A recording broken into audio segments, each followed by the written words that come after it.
like if you're an agent, if you're in real estate, you have to be on, like your phone is your biggest tool. Yeah. That's your moneymaker. Yeah. It's so crazy when I get back into like Dispo again, like selling our deals. We partner with agents. I will call 50 agents and 5 maybe will answer. What is a common theme that you've learned about highly productive real estate agents? Oh man, that's a good question. Highly productive agent. I mean, they have their homework done. One, so like, if you want to be an investor client, if you want to have investor clients, you better know investor lingo. You better know investor numbers. You better be able to speak it. Everybody wants to be in it, but like, if you can't spit out ARV and like have connections like for contractors and other people, you got to sharpen your sword. Like, you got to bring stuff to the table other than listing the house.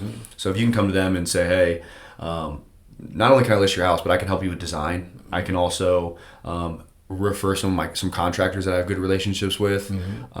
That's huge. And then just like not having like no nonsense. I love no nonsense realtors. I hate getting on social media and people and like I see them on social and I meet them in person. And I'm like, that's not who you are. Like why hide?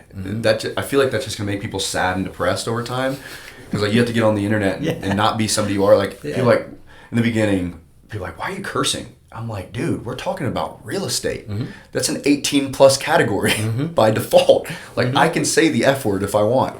So, and I mean, I always told my mom, and she wrote me a letter on one of my birthdays as I was starting to grow. And she was just like, make sure you always continue to be yourself. The level of value you provide, it's so extreme that like, I actually care what you're saying. Yeah, I appreciate that.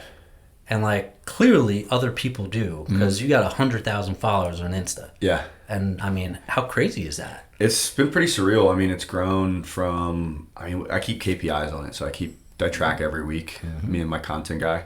Last year, January, I had 5,000 Instagram followers. There's more out there than just a hamster wheel business. So going out and working to make money every single day. Yeah. So that's when investing in real estate really, really took over. I was like, okay, I'm okay with working hard. Sure. But there's got to be an end to that at some point. Sure. How do you distinguish a BRRRR strategy versus a flip strategy? Most of the time it's going to be based off of like rental value of those areas, rent to all in. So let's call it the 1% rule. So the 1% rule for anybody that's watching is going to be, if I'm all in $100,000 on a house, can I get $1,000 of rent in a normal interest rate environment? And crazy, if you're not paying extreme property tax or crazy insurance, you're going to cash flow a couple $100. What's your marketing budget look like for wholesaling? Because that's a heavy marketing budget. So that's kind of the thing we lay our hat on, and we always have. So we wanted to build a lifestyle business that we don't have to freak out if one month we don't do 3, 4, 5 deals. Yeah. So we've always kept it super lean. For the first 2-3 years, we were at $2,500 a month. A month.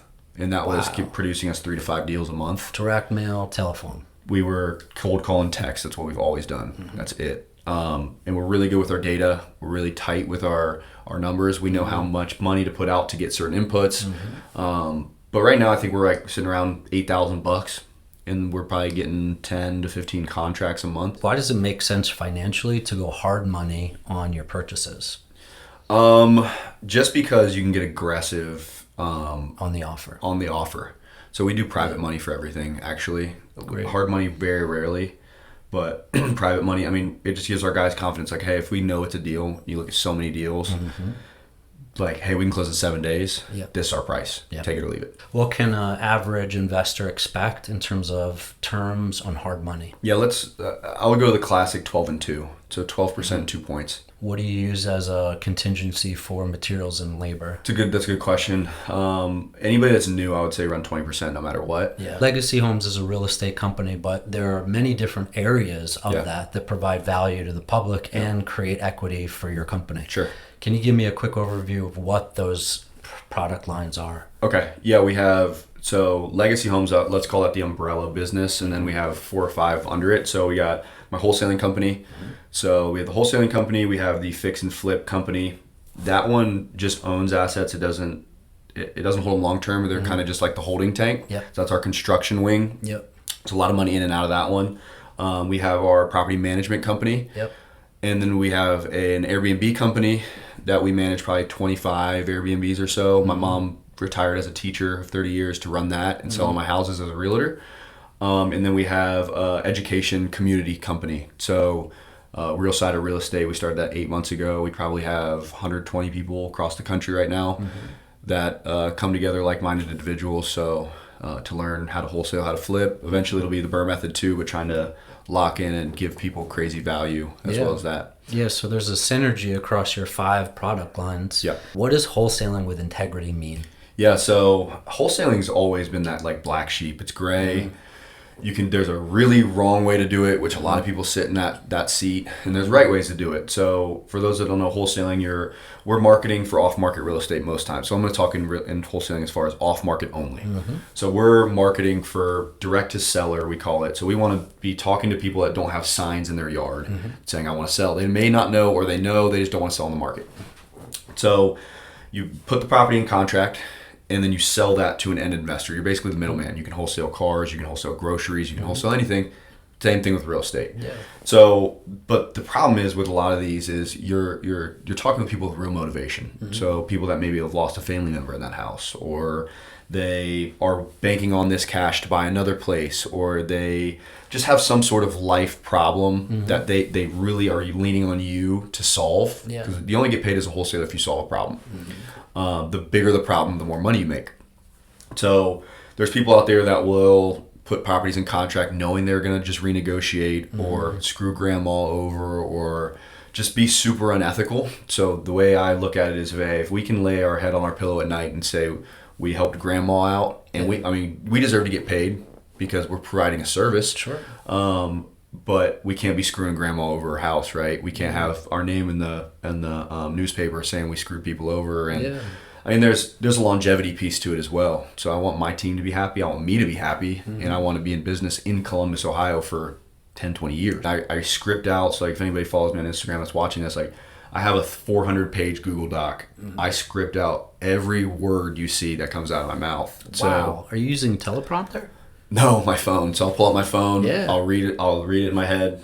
I'll put it in my back pocket, read the line. For those agents that want to learn the craft from Tommy Harr and your crew, tell me, you have an education component of your business? Yep. What is that? Yeah, so you'll see me walking around with this Real Side shirt Real on. Side. So I started ending most of my videos naturally, because like the stuff I post is like the real stuff of, like, I was like, and that's the real side of real estate. Yeah. I see a lot of people not showing like, hey, flip a house, and there's no, like, they're not telling you how or what. And so I was like, man, the company needs to teach the real side of real estate. So the Real Side of Real Estate community is a community of right now about 100, 150 community members nationwide learning how to fix and flip wholesale properties, and also do the BRRRR method. Yeah. Reach out to me on Instagram, DM me. I'll give you guys 20% off. It's a one-time fee. No way. So, yeah, absolutely. And your payment model is monthly? Or so it's a one-time fee. It used to be a subscription, so it's one time. So right now it's $1,500, and we leave nothing we leave it all on the table. You can tell by your socials. Yeah. I mean, it's Real Side Real Estate. We share when we lose money, why we lost it. We share when we win big. There's a wins and losses tab in the community, and it's always firing off. Tommy Harr with Legacy Homes. I'm Marc Elias with Red One Realty. See you next time.